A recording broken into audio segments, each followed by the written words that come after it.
و اثر جنگ بود که ویرانی های با وجود آمد که آب زخرم از بین رفت و همه اطفال و میوبین به خاطر آب خیلی سرگردان است، محتاج آب است آشام میدنه.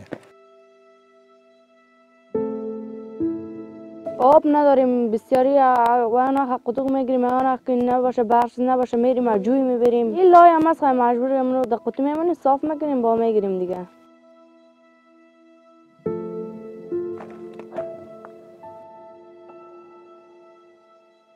چرا آب کم بود و یک جا دیدم آب نیست، دیگه جای آمدیم آب نیست و همسایه ما آمده، همسایه ما گرفتن آب.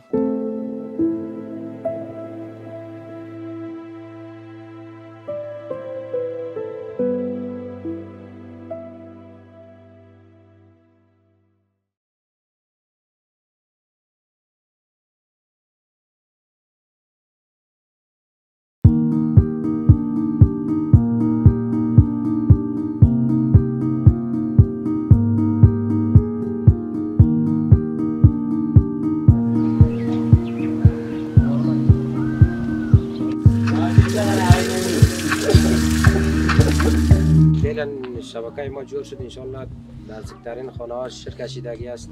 اما شرا بچه هم میتونه ببره، زن هم میتونه ببره، خیلی راحت است. مرزی هم خیلی کم شده. برای اطفال خیلی آب تصفیه شده نمیخوره، اصلا مرزی ها گم شده. اما ارسالات که میشد امونا اصلا از بین رفته.